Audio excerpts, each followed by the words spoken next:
This is TWiT.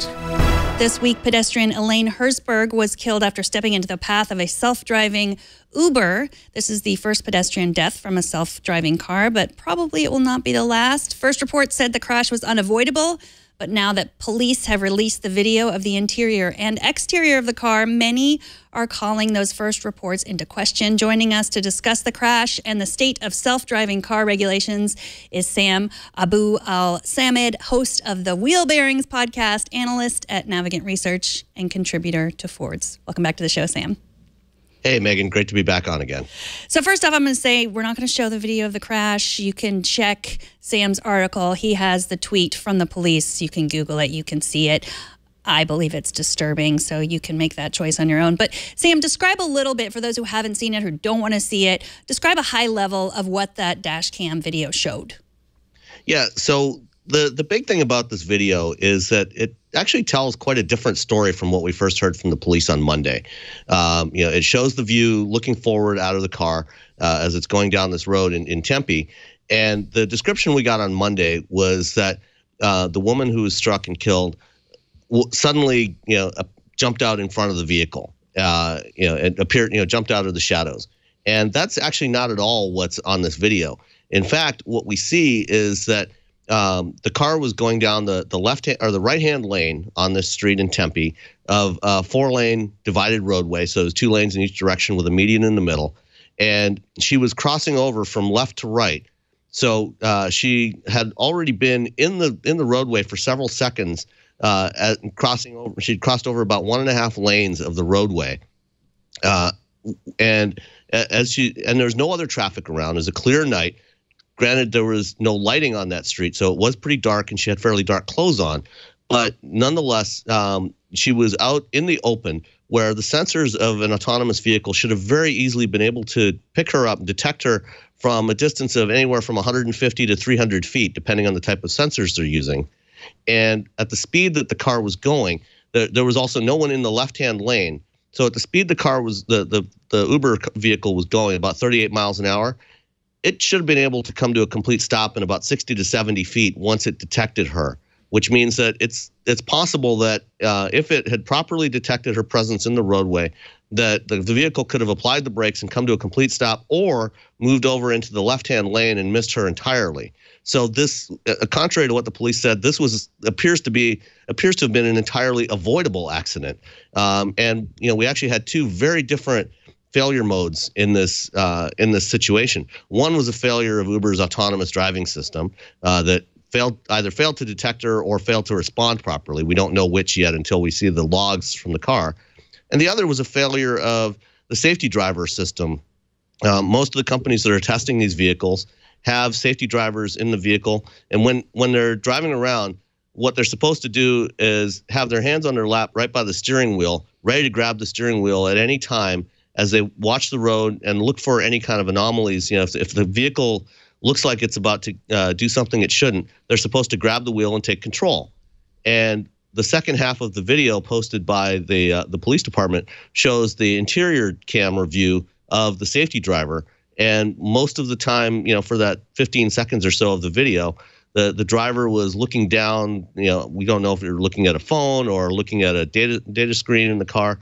But whatever it was, the driver was not looking at the road, not paying attention until the very last moment when just before the impact.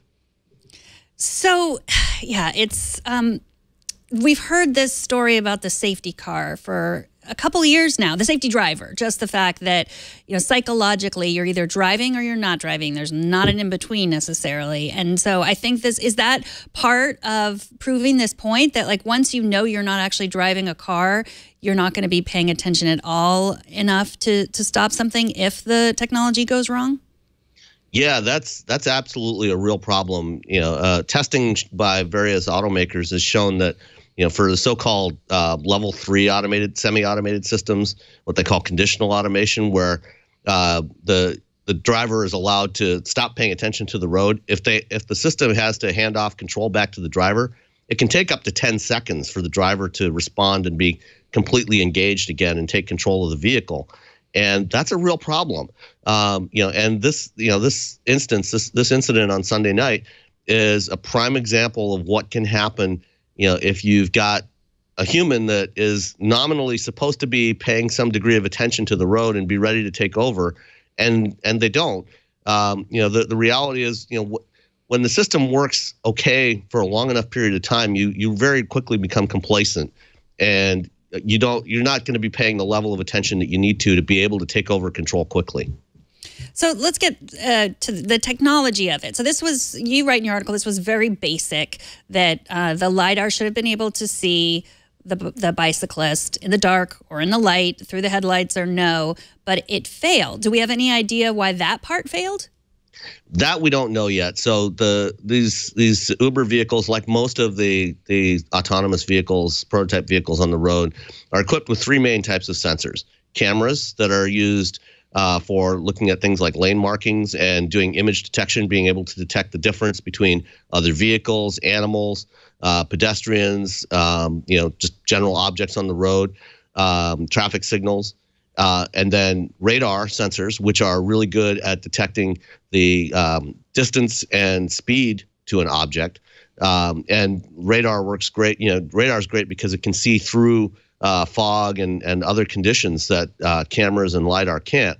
And then LIDAR kind of falls in the middle, you've got a laser that scans around the area and generates a point cloud of all the objects, all the other road users, and can also detect the distance to those objects and the speed that those objects are moving at. So, between those three, you have some overlap, but they also all have weaknesses. So cameras don't work very well in low light conditions, as you know. Radar doesn't give you a clear image of what the object is, only how far away it is and how quickly it's moving. And LIDAR, is kind of in between. So there's overlap, which is good for redundancy. So if any one system fails, you've still got information from the others that you can work with.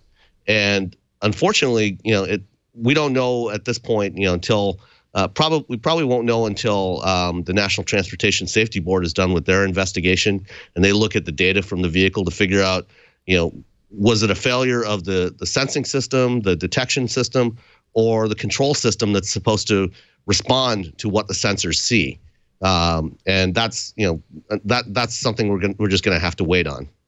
So there are all kinds of like semi self-driving cars on the road now. I know there's all kinds of programs. There's, one where I think it's by Google or Waymo where, families have access to these self-driving cars and, with a safety driver, and they'll drive them wherever they want, which I just remember that one because it seems like heaven, getting my kids everywhere they need to go and not having to be behind the wheel. What was this? Was this what kind of car was this? And were they just kind of like trying to get a certain amount of hours on the road? Because isn't that how they can prove that they're safe, by saying, well, we've driven so many hours? Or was this guy, where were they going? Was it an Uber working as an Uber driver? At this point, again, we don't know. Uber has not said, exactly what the vehicle was doing out there. Most likely, excuse me, it was just accumulating miles, looking for, various situations. As far as we know, it was not on duty picking up passengers, which some of the Uber vehicles in the Phoenix area have been doing. We don't think that was the case in this one. Just given the time of night, 10 p.m. on a Sunday night, it was unlikely that it was picking up passengers. So it was probably just accumulating miles. But as you said, there are various pilot programs going on. Waymo has a pilot program again in the Phoenix area near where Uber is.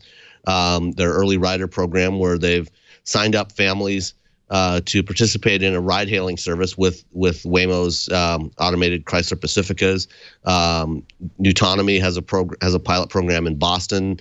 Aptiv is in Las Vegas, and there's others around the world as well. And we're going to see more and more of these over the next couple of years as companies build out both the services and the technology. Okay, so what are the minimum performance standards for self-driving vehicles? Well, what do they have to have before they're allowed out on the road? Right now, there really aren't any. That's part of the problem. There are, in Arizona, Governor Doug Ducey recently issued an updated executive order basically saying that, these vehicles need to comply with state and federal regulations. but that's about it. But there aren't any regulations specific to autonomous vehicles in Arizona. So basically, anybody can go register a vehicle and start driving it on the roads in Arizona. California is a little more strict in that you have to pay $150 registration fee, and you have to submit an annual report on disengagements of the system, how often the safety driver had to take over. But as far as the performance of the vehicles themselves go, there aren't any regulations nationally or at the state level, and that's something that needs to change. And if you think about it, today, you or I, if we want to get a driver's license, we have to go down to the DMV. First thing they do is they give us a vision test, make sure that you can see and recognize things like pedestrians and bicyclists and other vehicles and traffic signs and know what they are, and then take a test of basic rules of the road and understand. When you see a pedestrian, what are you going to do? Are you going to run it over? Are you going to slow down and stop? Are you going to go around it? And there is none of that for autonomous vehicles. John Krafchick, the CEO of Waymo, has often described it as having a virtual driver in the vehicle. Well, if we're replacing a human driver with a virtual driver, why wouldn't we expect the virtual driver to meet at least the same baseline standard as a human driver? Verify that it can see, verify that it knows the basic rules of the road. You don't have to specify what technology they use, but it needs to have needs to know some really fundamental things before you put it on the road with other people. And I think now's the time. Well, I think it's actually past time, but I think now we're finally starting to get some conversation about defining what are those standards. An autonomous vehicle, should probably be able to detect a pedestrian or a cyclist at, a certain distance, maybe 100 feet, in any lighting conditions in daylight or darkness or rain. And if it can't do that, then it can't go on the road. If it can't do it reliably, it can't go on the road. And if we do that, if we define, set up those standards, then even though the federal government is not going to do any new regulations at least for the duration of this administration, states which are responsible for licensing and registration, they can license virtual drivers and use the same kind of standards we use for humans. Verify that you can see and verify that you know the basic rules of the road. Mm-hmm. And verify you can see a pedestrian and a cyclist and a pedestrian who's walking a bike, because there's some, maybe that was the issue, that it didn't look like a cyclist or a pedestrian because she was walking her bike. Well, either way, even if you couldn't necessarily distinguish that it was a human being walking a bike, you still know that there's an object in the path of the vehicle, mm-hmm. and the vehicle did not change its trajectory based on the fact that there was something in front of it, a solid object in front of it, regardless of what it was. And that's not a good thing. The fact that Uber had a vehicle that allowed that to happen. And, unfortunately with Uber in particular, we've seen a number of videos pop up over the last couple of years showing their vehicles making all kinds of mistakes.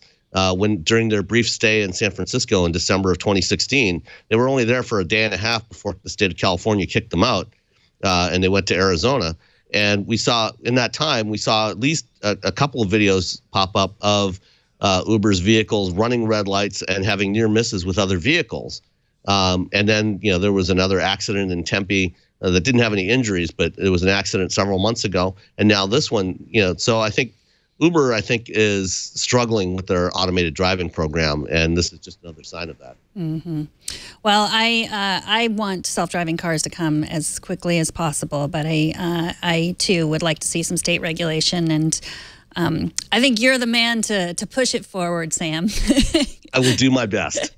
Sam Abuelsamid is analyst at Navigant Research, and me, have called him the Ralph Nader of the self-driving car industry. Thank you so much for joining us, Sam. Thank you, Megan. Have a great day. You too.